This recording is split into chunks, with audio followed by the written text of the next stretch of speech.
received only one new course proposal. So we know Dean Wilson has got only one, and all the new course proposals this committee has received are for upper level courses. So this committee has only gotten upper level courses. It has decided that beginning next year, all upper level courses will have prerequisites. Okay, so we know the upper level courses will also have prerequisites. Okay.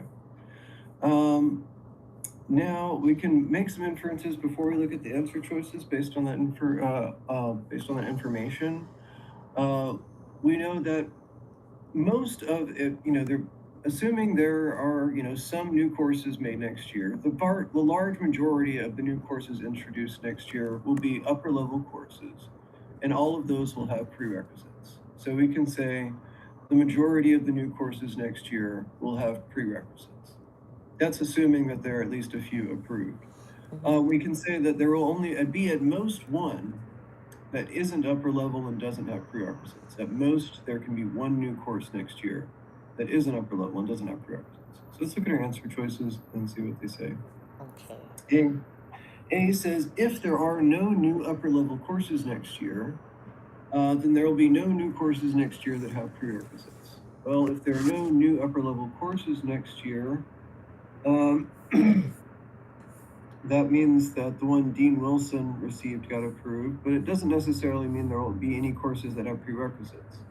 Just because upper level courses will have prerequisites doesn't mean that other courses won't have prerequisites. So not A. B, if all of the new courses next year are upper level courses, then all of the new course proposals submitted to the committee will have been approved. What about that one? What if all of the new courses next year are upper level courses? Would that mean that all the proposals submitted to the committee will have been approved? New proposals that this committee has received are for, it could be. Well, what if the committee only approved Well, it could be if all of the new courses are upper level. It could be that some of the committees were approved, but it doesn't prove that all of them are approved. Right. So this doesn't have to be true. Even if they only approved half of them, it would still be all upper levels. So then C, if there is more than one new course next year, at least one of them will be a course that has a prerequisite. What about this? What if there was only one new course next year? What would we know about it? If there is only one new course next year, yeah, at least one of them has a prerequisite. Yeah. Well, if there's at least two new courses next year, at least one of them will have a prerequisite. If there's at least one new course next year, we know nothing, is the point. If there's only one new course next year, it could be the one that Dean Wilson got. It could be one of the ones that this committee got. We know nothing. Okay. If there's two new courses approved next year, we know that if there's two, then we know that the dean and the committee definitely got one, because the dean only had one. Right. At least one of the committees will have to have been approved, and therefore it has a prerequisite. So C is our answer there. It's all of our rules. Okay. Let's look at the next one. Okay. I think I was confused because I thought it said that both of them had to approve it. And I feel like I'm like missing minor words by reading, and that's really making me upset. Yeah, you have to read really precisely for the LSAT. That's one skill they want us to develop in preparation for going to law school, because as attorneys, individual words, precise language is extremely important. So, yeah, and D, if the new course proposal that Dean Wilson received is for an upper level course, then all courses offered next year will have prerequisite. This says all courses, not all new courses, is the problem. Right. If it said all new courses offered next year have prerequisites, that's true, but not all courses. Okay, so the next one. The statements of ever true, which one of the following must be true? Songwriters get much of the money they earn from their songs from radio airplay. A hit song is played thousands of times, and the songwriter is paid for each play. Only a fraction of songwriters actually achieve a hit, however, and even fewer manage to write several. Writers of hit songs are often asked to write songs for movie soundtracks, but they sometimes decline because although such songs frequently become hits, their writers receive single upfront payments rather than continued revenues from radio airplay. Okay, so there's some inferences that we can make here in this paragraph just based on common concepts, on concepts that are mentioned more than once. We know something about hit songs. We know that a fraction of songwriters actually achieve a hit. We know that, let's see, hit songs, yeah, a hit song is played thousands of times, okay? So a fraction of songwriters actually achieve a hit. That means a fraction of songwriters actually achieve a song that is played thousands of times. Okay. Down here, it says such songs frequently become hits. So, and they're talking about songs written for movie soundtracks. So we can say songs written for movie soundtracks frequently get played on the radio thousands of times. These are the kind of inferences that are really helpful to make on the test. When we just notice that a concept is mentioned multiple times throughout the text, and that allows us to make really certain concrete inferences. Hit song equals played thousands of times. Fraction of songwriters actually achieve a song played thousands of times. Writers of songs played thousands of times are often asked to write songs for movie soundtracks because even though songs written for movie soundtracks frequently are played thousands of times on the radio, their writers receive single upfront payments rather than continued revenues from radio airplay. Okay, so let's look at our choices. A, any songwriter who receives revenue from radio airplay has written a hit song. I want that one. That could be true. Does it have to be true? No. Because it just says receives revenue from radio airplay, not like a bunch of revenue from radio airplay. So you know that writers of hit songs get paid each time the song is played, but if it's not a hit song, you could probably still get some revenue, right? Yeah, you probably could still get some net revenue. Right. It might be a really small check that you get each month, but it's not as though it has to be a hit for you to get any money at all. So B, all songwriters who write songs for movie soundtracks have had their songs played on the radio thousands of times. We say that all songwriters who write songs for movies. It says that, however, writers who are often writers of his songs are often asked to write songs for movie tracks, but sometimes they don't. And the question it says some songs written from movie tracks are played on the radio. Yeah, that probably would have been the best answer so far. So C is our answer, right? Exactly. It's a really safe inference because we just said that hit songs are played on the radio thousands of times. Down here we said songs written for movie soundtracks frequently become hits. So if they frequently become hits, that definitely means that some songs written for movie soundtracks are played on the radio thousands of times. Yeah. Of certain inference. Okay. So good work on that. But yeah, you'll see a lot of examples of questions like that where we take something we learn about a concept, what a hit song is, it's played on the radio thousands of times. We plug that in somewhere else where the word hit song is mentioned, and that basically gives us our answer. That's basically all we have to do here. So connecting the song. Yeah. Any concept that we learn more than one thing about, then we can start to make inferences about that concept. Okay. If all the library preservationist statements are true, which one of the following must be true of the medieval manuscripts in the library's collection? The library preservationist says, due to the continual physical deterioration of the medieval manuscripts in our library's collection, we have decided to restore most of our medieval manuscripts that are of widely acknowledged cultural significance, though this means that some medieval manuscripts whose authenticity is suspect will be restored. Okay. So because there's continued physical deterioration, we're going to restore most of our medieval manuscripts that are Manuscripts of that are not widely frequently consulted by researchers will not be restored. Yeah. So this means that some medieval manuscripts whose authenticity is suspect will be restored. Already there's an inference we can make with that first sentence. So It says most of our medieval manuscripts that are widely known cultural significance will be restored. This means that some medieval manuscripts whose authenticity is suspect will be restored. That means that there are some manuscripts that are of widely acknowledged cultural significance whose authenticity is suspect. There's some overlap between widely acknowledged cultural significance and authenticity is For suspect. this one, I thought it was some medieval manuscripts whose authenticity is suspect are frequently consulted by Uh-huh. researchers. I thought it was between that and the answer that I picked. Uh-huh. So, Like, yeah. A is the correct answer. yeah. Yes. I kept going back Um, and forth between it, and then I mm-hmm. think I picked the other one because of the Right. cultural significance.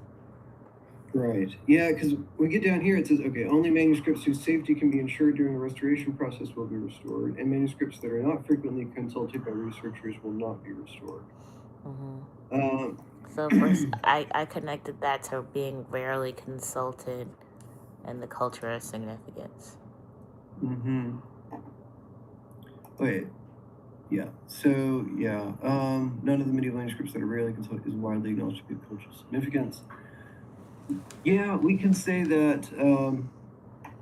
Okay, the inference. Yeah, I was walking you through it. The inferences we can make here is that there is some overlap between manuscripts that are widely acknowledged cultural significance and manuscripts whose authenticity is suspect. And then we said only those whose safety can be ensured during the process will be restored. So there's overlap between those two things, and safety and then can be safely restored. And manuscripts that are not frequently consulted by researchers will not be restored. Okay, so that means the ones that are not frequently consulted won't be restored. So that means that the ones that are frequently consulted will be restored. So there's overlap between frequently consulted by researchers and authenticity is suspect, and that's how we get to A. Okay. Um, but yeah, try to recognize when the prompt is telling that there's overlap between these categories. If we're restoring the ones that are widely acknowledged, most of the ones that are widely acknowledged cultural significance, and that means that some of them, the ones whose authenticity is suspect, will be restored. That means there's overlap between widely acknowledged cultural significance and suspect authenticity. Okay. And then down here, the safety insured, there's also overlap between the safety insured. The ones that are not frequently consulted will not be restored. That means the opposite, the frequently consulted ones, there is overlap there too. That's a pretty tough question. These are easier when you make the inferences as you go through the prompt instead of reading the entire prompt and then trying to pull an inference out of it. Sometimes you can make an inference as you're reading, like make an inference based on the first two sentences and then use that inference to infer something else in the third sentence. Okay, let's look at this one. This one's pretty tough. Most of the new cars that Regis Motors sold last year were purchased by residents of Bloemenville. Okay, so that means the majority of the new cars that Regis Motors sold last year were purchased by residents of Bloemenville. You can Venn diagram this out, kind of. You would create a circle that stands for new cars Regis Motors sold. So this circle will be new cars Regis Motors. And most of them were purchased by residents of Bloemenville. So the majority of this circle is taken up by Bloemenville. Regis Motors sold more new cars last year than it did in any previous year. Still, most new cars purchased by Bloemenville residents last year were not purchased from Regis Motors. So now we know that the majority of the new cars purchased by Bloemenville residents last year were not purchased by Regis Motors. That means the Bloemenville circle has to be bigger than the new cars sold by Regis Motors circle. And that means, yeah, the number of cars purchased, yeah, by Bloemenville residents is much bigger than the numbers sold by Regis Motors. But it may not be that a specific car retailer other than Regis Motors sold the most new cars to residents of Bloemenville. It may have been different car retailers. The number of new cars, it's D is what we're looking for. The number of new cars purchased last year by residents of Bloemenville is greater than the number of new cars sold by Regis Motors. That one has to be true. Okay, I need to read that again. Because I, going over it, I didn't like, they all read the same when I was Yeah. going over it. I was like, they all read the Hmm. same. I don't know why they read the same, but Yeah. um, The best way to solve these the can number be of by. cars purchased by Yeah. residents of Bloomingdale is greater than the number of. Okay, I guess I kind of see that. Still, most new cars purchased by residents last year were not purchased from Regis Motors. Even so, like technically, even though those were his most sales, they still Yeah. bought more cars than the what he sold the Right. most of. Right. What I Okay. think it is this. Yeah. For Regis Motors, Blomenville residents is a big deal. That's who buys most of their cars. Okay. But for Blomenville residents, Regis Motors is not a big deal. They don't buy most of their cars from Regis Motors. They buy most of their cars from other places. So that means Blomenville is a much bigger pool than Regis Motors is. You can do this with Venn diagrams too. The circle for Blomenville ends up being much bigger than the circle because it takes up most of the Regis Motors circle, but it also is bigger than the Regis Motors circle. It tells us here, yeah, that the number of new cars, most new cars purchased by Blomenville residents were not purchased from Regis Motors. So yeah, gets us to D. The total number of new cars purchased last year by residents of Blomenville was greater than the number of new cars sold by Regis Motors. The others we can all rule out. Like A says Regis Motors sold more new cars to residents of Blomenville last year than they had in any previous year. All we know about previous years is that they sold more new cars last year than they did in any previous year. Um, that doesn't tell us anything about the percentage that they sold to Blomenville residents or other people in the previous years. So, can't say that. B, the total number of new cars purchased by residents of Blomenville was greater last year than it was in any previous year. Maybe, maybe not. Maybe last year they bought a bunch of new cars from someone other than Regis Motors. See, a car retailer other than Regis Motors sold most new cars. See, that's kind of on the right track because the deal is that the people of Blomenville did buy way more cars than they bought from Regis Motors. Mm-hmm. But it doesn't mean they bought them from a specific car retailer. It could have been that there are a half dozen other car retailers and their sales were evenly split among them. So that's the reason C is wrong. D is similar to C, except it just says that they bought those cars from anyone. The number of new cars purchased is greater. So D is a better answer. Okay. Okay. Let's go to the next one.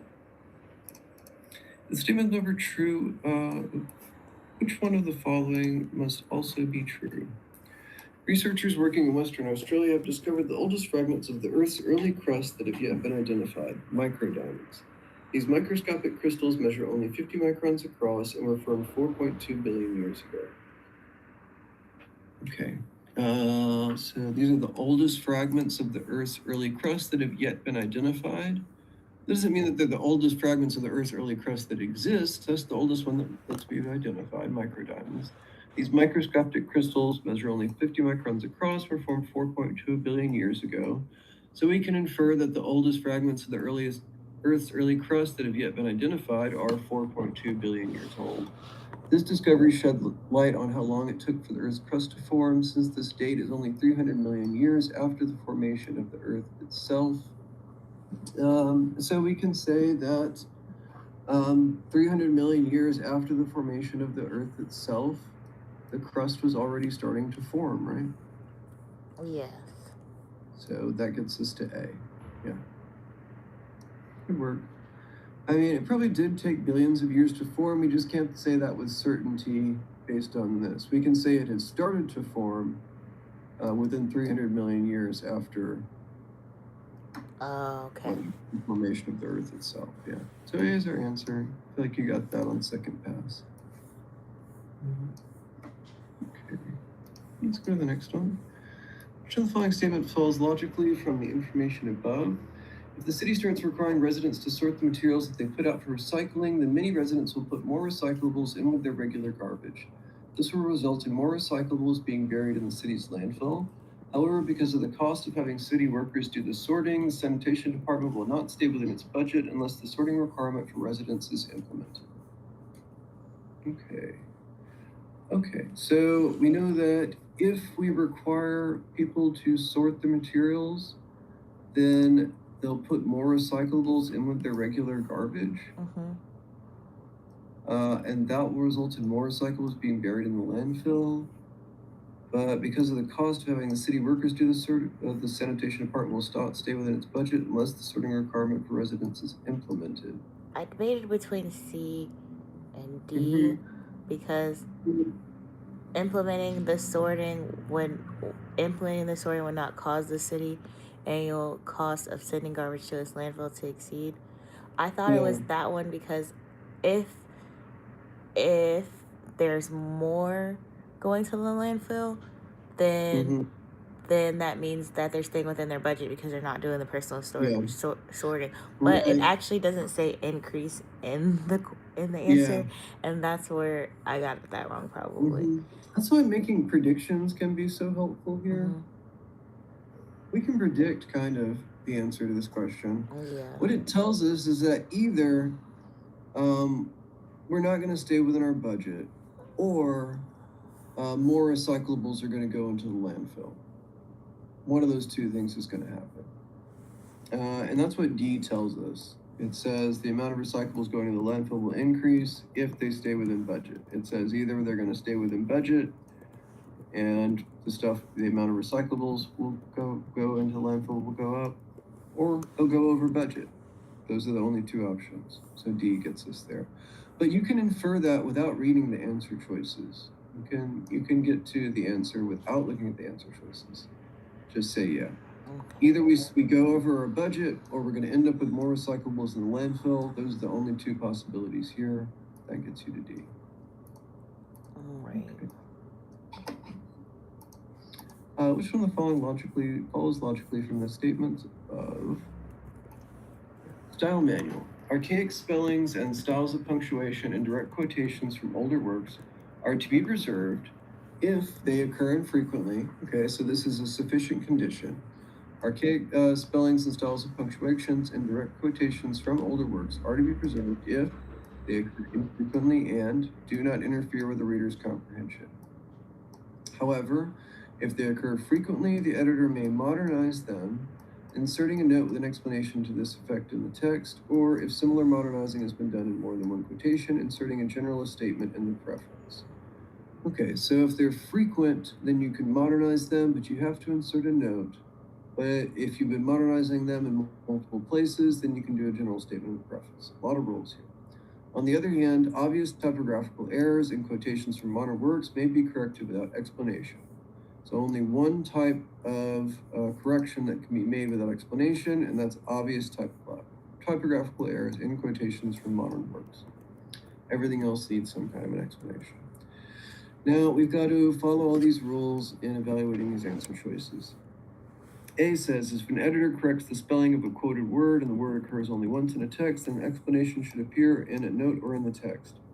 Well, unless it's an obvious typographical error in a quotation from a modern work, then we won't need an explanation. So not that. B, an editor may modernize an archaic spelling of a word found in a modern work without providing an explanation. That's just not true. The only situation in which we were allowed to correct without explanation was an obvious typographical error in a quotation from modern work, and that's not what's happening. C, an editor should modernize an archaic spelling of a word that is quoted from an older work if the spelling interferes with the reader's comprehension. And let's see, archaic spellings in direct quotations from older works, and this is modernizing an archaic spelling of a word that is quoted from an older work.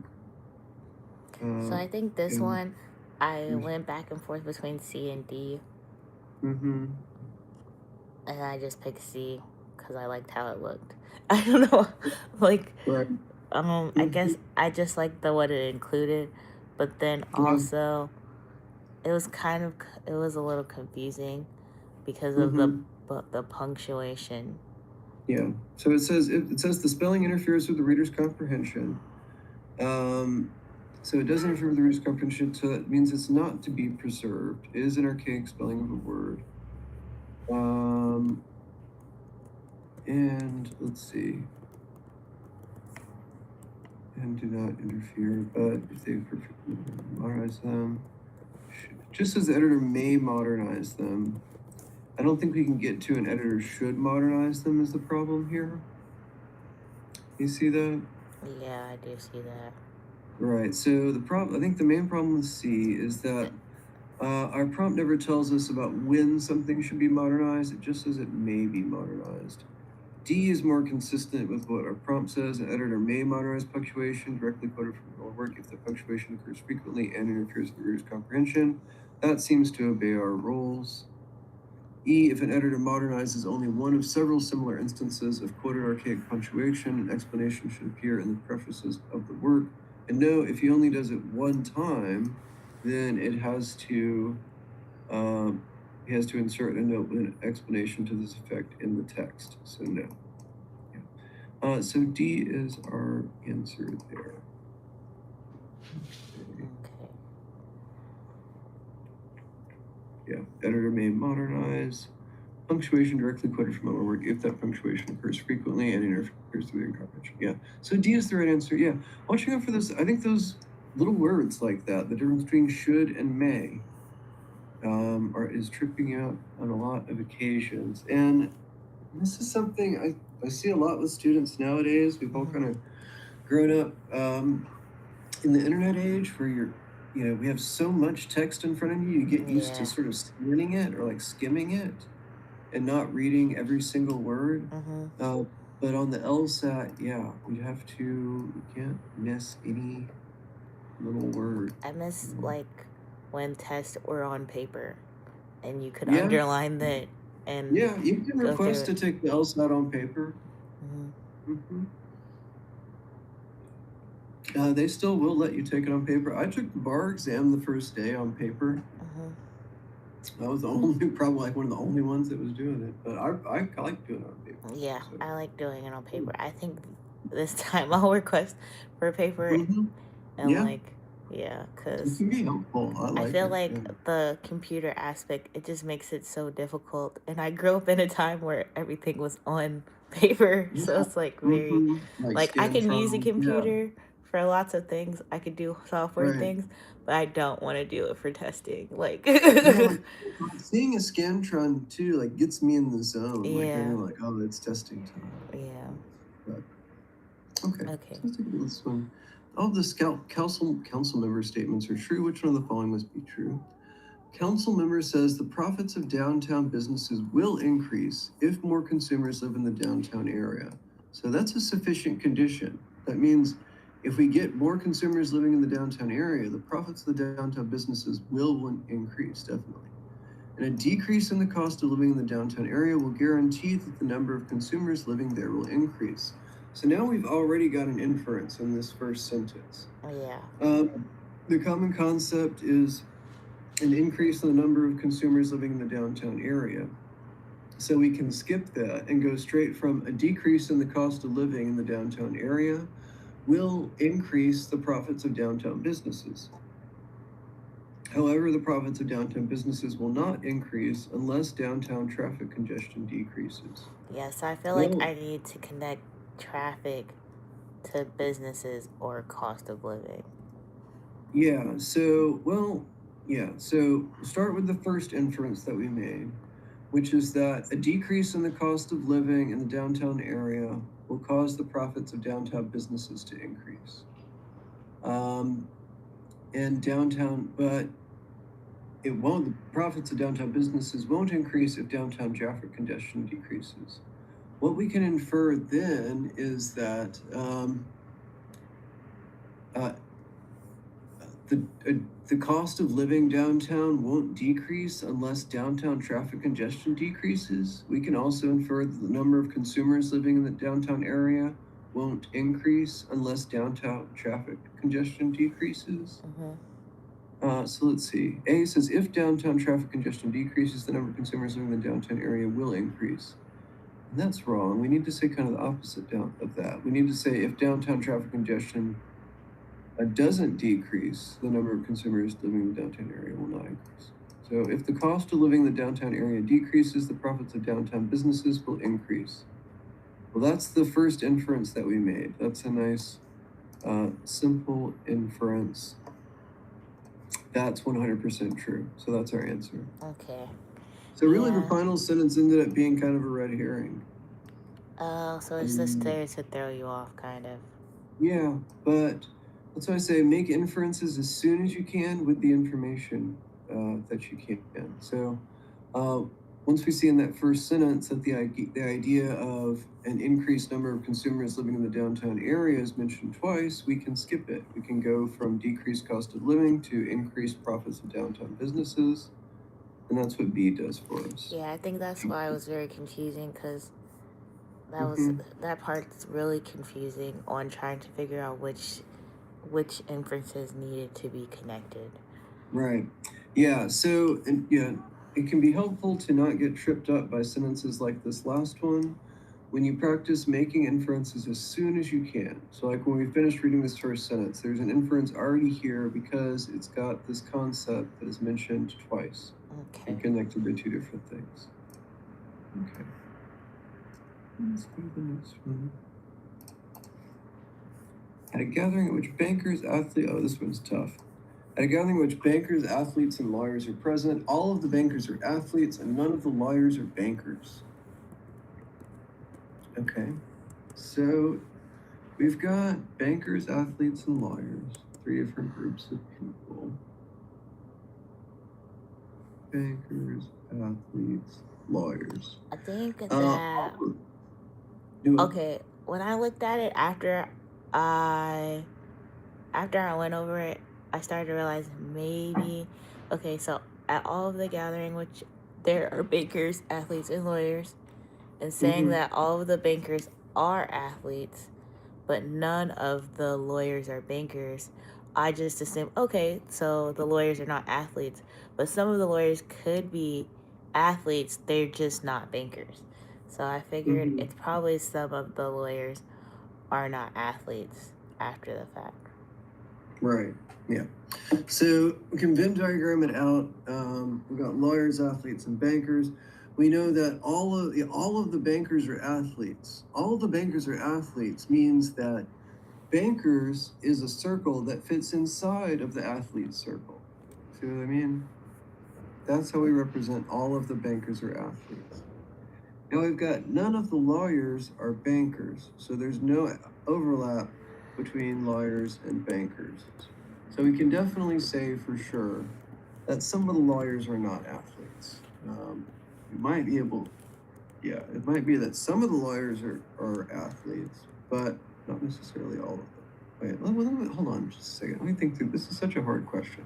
Let's go to the answers one at a time.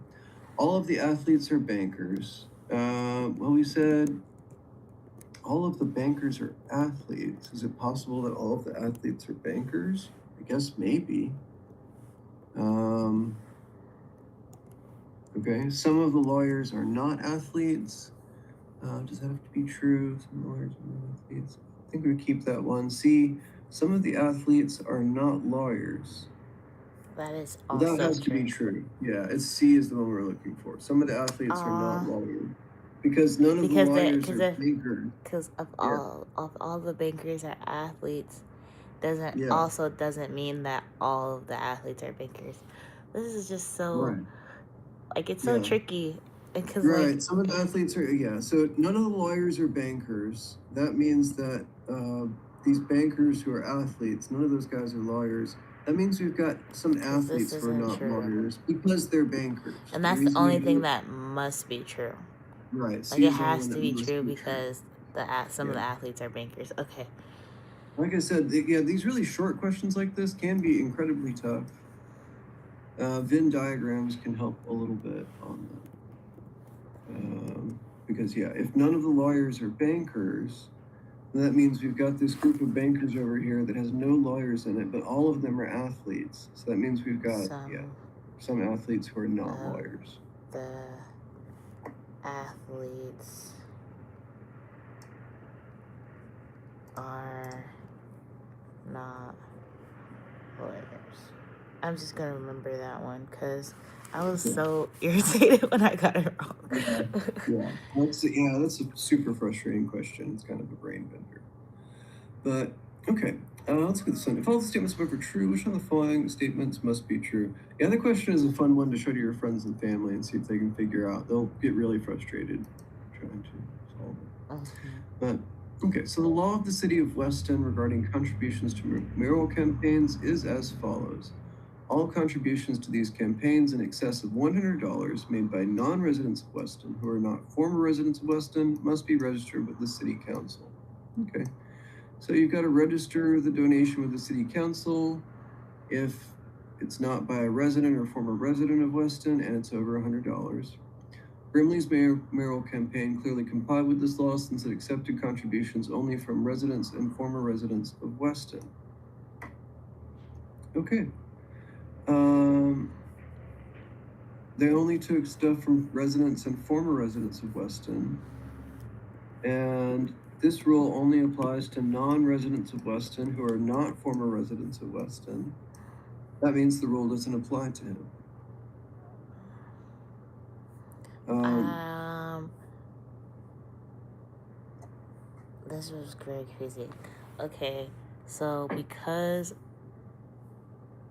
he only accepted contributions from people that were residents, I just assumed that no non-resident made more than $100, but it could be that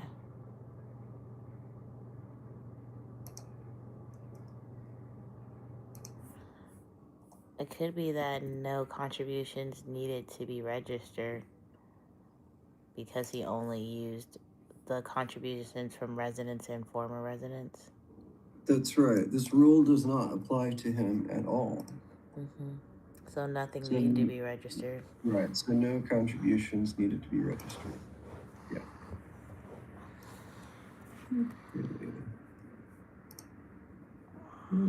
Let's check out the next one.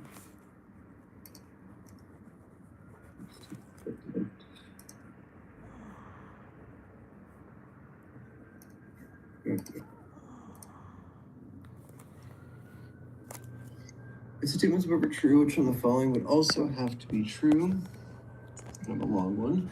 There are two kinds of hearts that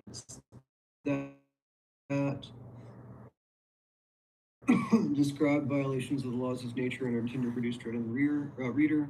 We can say stories about monstrous beasts that describe violations of the laws of nature and are intended to produce dread in the reader. Okay. So A says all descriptions of monstrous beasts describe violations of the laws of nature. Well, unless if it's in a horror story, yes, but just because you describe a monstrous beast doesn't mean it's a horror story, right? Mm-hmm. So any story that describes a violation of law of nature is intended to invoke dread in the reader. It might not be. Yeah, see, horror stories of any kind usually describe characters who are psychologically disturbed. C or D, most stories about mad scientists express the author's anti-scientific views. I would reject that. And E, Yeah, because it some doesn't stories mention that at all. employ So symbolism, describe violations I of the think that's what laws I of picked at nature. first was E. So, yeah, it is E, right? Because it Okay. mentions symbolizes. The monster symbolizes a psychological disturbance. I feel like I just keep talking myself out of like some of them. Yeah. It's like lack of reading, and then some of them I talk to myself out of. Right. So it is the inference that we're looking for. We said that stories that describe monstrous beasts do these two things. They describe violations of the laws of nature and intend to produce dread. But the other thing we know about stories that describe monstrous beasts is that the monsters in some of those stories, the monster symbolizes psychological disturbance. So that means those stories use symbolism. So we can say some stories that employ symbolism describe violations of the I laws feel of like nature. it's one of those things where like the legal LSAT logic doesn't go with your common sense logic. Yeah, I see what you mean, definitely. But when we, when we see that there's a connection between this statement down here, both kinds of horror stories share these two features, we can apply these two features to the information up here. And we do have to pull up the symbolism part. That's what makes this such a challenging question, is that it only briefly mentions the monster symbolizes. Well, that means the story employs symbolism. We can infer based on that the story employs symbolism. Okay. Each of the following statements follow logically from the set of statements above except. Some 20th century art is great art. All great art involves original ideas, and any art that is not influential cannot be great art. Okay, so everything in the following must be true except for one that doesn't have to be true. All great art involves original ideas. Any art that is not influential cannot be great. All right, so what inferences can we make based on this before looking at the choices? The inference that we can make is that 20th century art could be influential. Yeah. Some 20th century art could be influential. The other inference that could be made is all art that has original ideas, any art that is not influential cannot be great. That art that has original ideas and is influential is great. What about, okay, so we got some 20th century art is great art. All great art. So cross out great art. All great art involves original ideas. No, we crossed out the great art part. We're not worried about that anymore. So that was our common concept. So since it's the common concept, it's not part of the inference statement. Okay. So what we'd say is some 20th century art involves original ideas, and any art that is not and it is not influential. So some 20th century art involves original ideas and is influential. Correct. Yeah. Mm-hmm. So I did not pick that. Yeah, so some 20th century art is influential and involves original ideas. We can say some 20th century art involves original ideas. We can say some 20th century art is influential. Let's see. We can't say it does both. We can't say it does both. Why can't we say it does both? Yeah, we can say some 20th century art involves original ideas. And it says any art that is not influential cannot be great art. So that means it has to be influential to be great art. So let's see, let's go through our choices. A says some influential art involves original ideas. That one. Well, yeah, that would be true because all great art. Yeah, right. So, and because it's true, it's not our answer because this is an accept question. Yeah. Oh, I did that again. Right. Mm-hmm. Yeah. You heard me doing it out loud too. Yeah, it does have to be true. Yeah, so it's not our answer. Okay, so we're looking for the opposite. Sometimes ideas, right? That's one of our inferences. So only art that involves original ideas is influential, and only art that is influential applies it to the. So it's one of these. Yeah. What about D? Is D true? Only art that is influential and involves original ideas is great art. Because we said all great art involves original ideas. And art that is not influential cannot be great art. I feel like that's a true statement. So then D is true, right? Yeah. So that leaves us with C. Let's see. Only art that involves original ideas is influential. No, because it's still. Yeah, that doesn't mean it's great art. Yeah. We could have influential art that isn't great because it doesn't involve influential ideas. Yeah, because it didn't say great art. It just said art, and art doesn't have to be influential or original for it to be art. Right. So yeah, so C doesn't have to be true. Well, yeah, those accept questions are tough. Even when you read the accept, you sort of lose track of it as you're working through the questions sometimes. The best way to approach it to me is when I read that accept, I tell myself this means there are four answer choices that have to be true and one that doesn't have to be true. Yeah, that So was my fault. I'm not, so I start looking for the four answer choices that have to be true and ruling them out. I need Yeah, to that like is stupid. emphasize that accept part because once I Mm-hmm. start seeing that all of these look like they could be true, I need to like go back and look. I feel like I went Yeah, back and looked at other ones and I didn't do that on this one. So yeah, right. the accept for the art. This step is tough. It's a killer. The next time I'll get it. Mm-hmm. Okay. Um, Statements over true. Which one of the following must be true? Superconductors. This one's kind of weird, but the inference is not that hard to make. Superconductors are substances that conduct electricity without resistance at low temperatures. Their use, however, and remember, pay extra attention to absolutist statements. Their use will never be economically feasible unless there is a substance that superconducts at a temperature above minus 148 degrees Celsius. If there is such a substance, that substance must be an alloy of niobium and germanium. Okay, so the only way it's going to be economically feasible is if we get a substance that does this. The only possible substance that could do that is an alloy of niobium and germanium. Unfortunately, such alloys superconduct at temperatures no higher than minus 160. So the one option that might do what we needed it to do doesn't do what we needed it to do. So, what does that mean about the economic feasibility of superconductors? It's not really feasible. Exactly. So, A is our answer. The use of superconductors will never be economically feasible.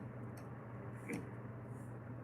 This one's kind of counterintuitive because it's rare for you to just make an argument. Well, this is just never going to work, but that's what the facts lead us to. Is that it will never be economically feasible unless it does this, and this is never going to happen. So A is our answer. Okay. Okay. The next exercises are going to be most strongly support exercises. I want us to look at a few most strongly support questions before we end for today. Most strongly support questions are very similar in that we are still asked to make inferences, but it is asking which of the choices is the most supported, not which one has to be true, just which one is the most supported. Okay, so let's look at this one. Which one of the following is most strongly supported by the information above? Basically, which of these choices has the most evidence that it is most likely to be true? Economic growth accelerates business demand for development of new technologies. So, economic growth, we get higher demand for new technologies. Businesses supplying these new technologies are relatively few, while those who to buy them are many. Okay, well, big demand, low supply should be really good for them. Yet, an acceleration of technological change can cause suppliers as well as buyers of new technologies to fail. Okay, so while we would infer that economic growth accelerates technological change, and that's usually good for businesses, it can also cause them to fail. Let's look at our choices. A, businesses supplying new technologies are more likely to prosper in times of accelerated technological change than other businesses. That could be true. Yeah, there's some support for that, so let's keep it. B, businesses that supply to new technologies may not always benefit from economic growth. Is there support for that? Yes. Yeah, because it says it can cause them to fail. So there's a ton of support for this one. C, the development of new technologies may accelerate economic growth in general. It doesn't talk about that. Oh, It's a it reversal of what does. it says. It's like It says, right, it says economic growth growth accelerates accelerates demand for new business demand. technologies. This says new technologies accelerates economic growth. It's And a that's not reversal. what it does. Businesses that adopt new technologies are most likely to prosper in a period of general economic growth. Mm, Somewhat, but it's not it at the same time. yeah, we don't know much about businesses that adopt Adopt new new technologies. technologies. Yeah. And E, economic growth increases business failures. That could be true. Yeah. Yeah, we just know it can cause them to fail.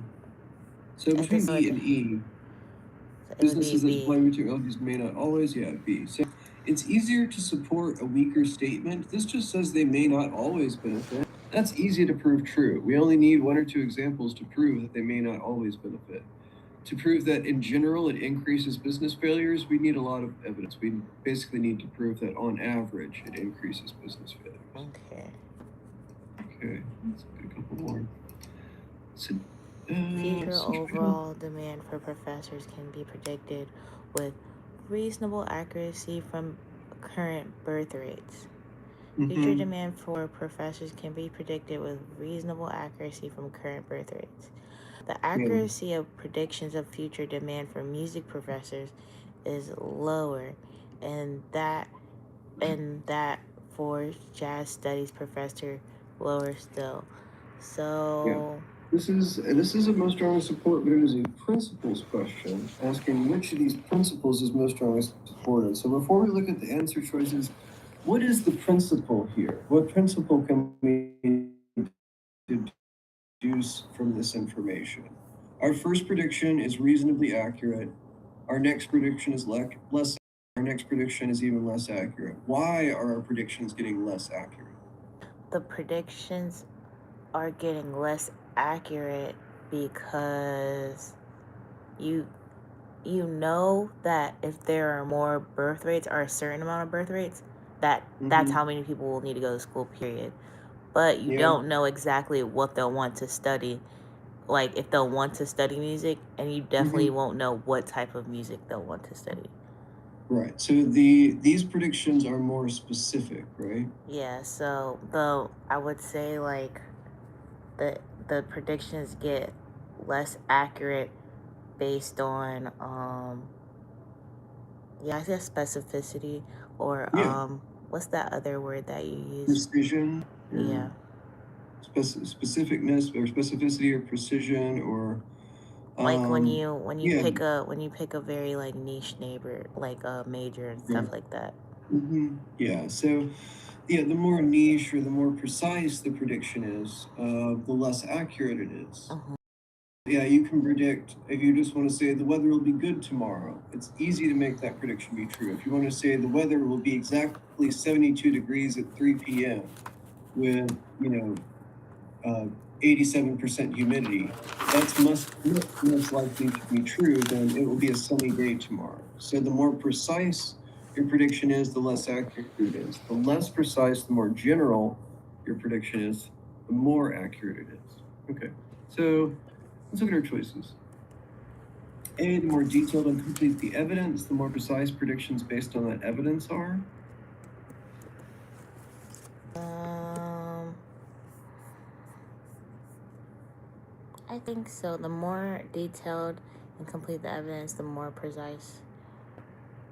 That could be true. I Okay, think what about B? I think the general level of prediction, the more accurate it is. Yeah, that's B is the right answer. That captures our principle perfectly. Okay, so we are out of time for today, but I'll go ahead and send you my most strongly support exercises to work on. Okay. And when do you want to meet next? Today is Tuesday. Yes. I would say Friday or Saturday. So Saturday should be Okay. fine. Okay, let's do Saturday. Do you want to do like 2, 3, 4 in the afternoon? Any of those times is good. 3. 3. Okay, so yeah, we'll do 3 in the afternoon. Okay, I've got that scheduled, and I'm sending you the exercises right now. Try to do the beginner one first before moving on to the advanced. Okay. Okay. Um, and of course, let me know if you have any questions I as will you're for working. sure. Okay. All right. Well, it's really good to see you. I hope you have a good rest of your week. Thank you. You too. All right. Bye bye. Bye.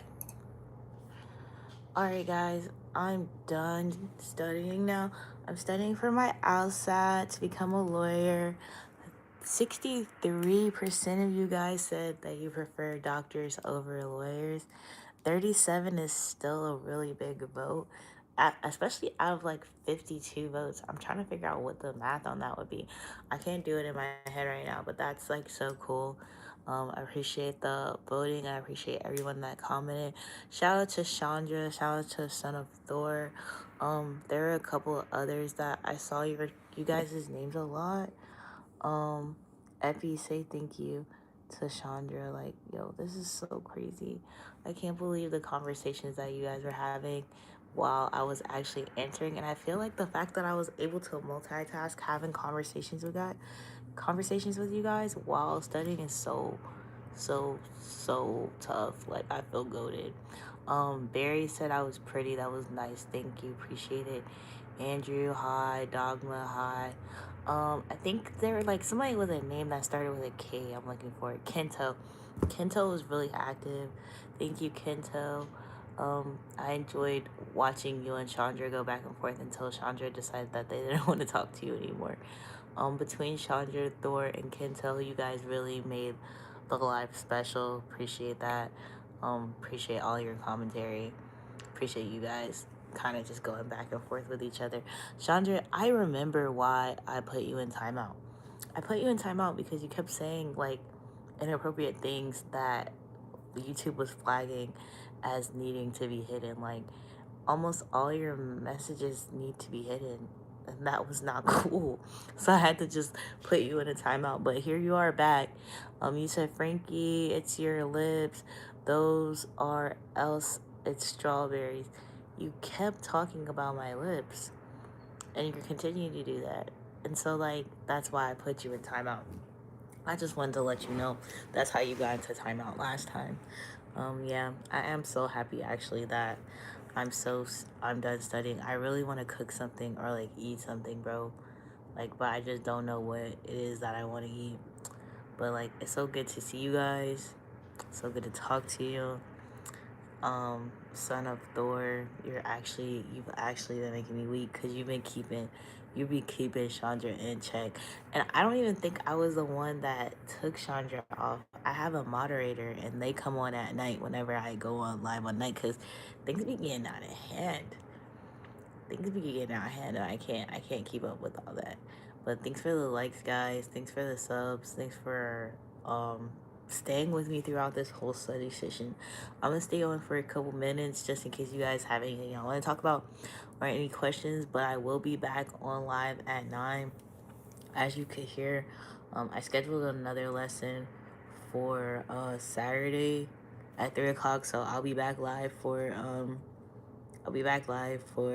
studying on Saturday. So anyone that wants to study for their LSAT, anybody that's interested in being a lawyer or wants to know what that process is like, please subscribe, stay with the journey. We're going to law school.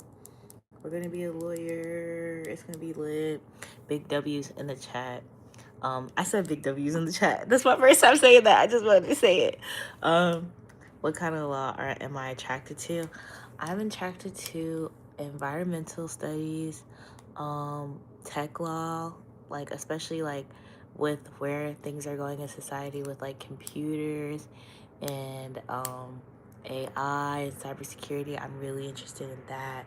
I'm also really interested in um, kind of like business, corps, and criminal and family law. I think family law is very cool as well. Those are just some of my interests. I don't know what will happen when I actually get to that place, but I'm hoping that I learn to have a love and appreciation for all of those. I do have an Insta. My Insta is the same name as the name that I have on here. Chandra, you cannot follow me on Instagram because I will not be putting up with any nonsense. Like, not let me stop. Any other questions? Are there any games that you would like to see? I'm gonna close out the poll. So we had doctors at 63, out of 52 votes. Doctors, we love you. We appreciate you. Everything that we do. So if you know a doctor, show a doctor some love. All right. And then we're going to say what games that you guys want to see tonight at 9 p.m. All right. So I put that up for you guys. You are a CTII. Are you trying to say me sweetie? I don't know. No. Haha, I'm not too bad. Just a little naughty. That's it. Chandra. Chandra, everything you, mommy, daddy game.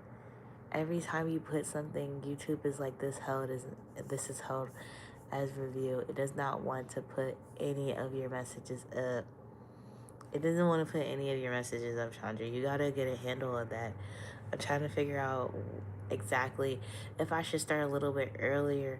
Do you guys want me to start at 9? Do you want me to start at 8? 8 p.m. or 9? 9 p.m. for the live.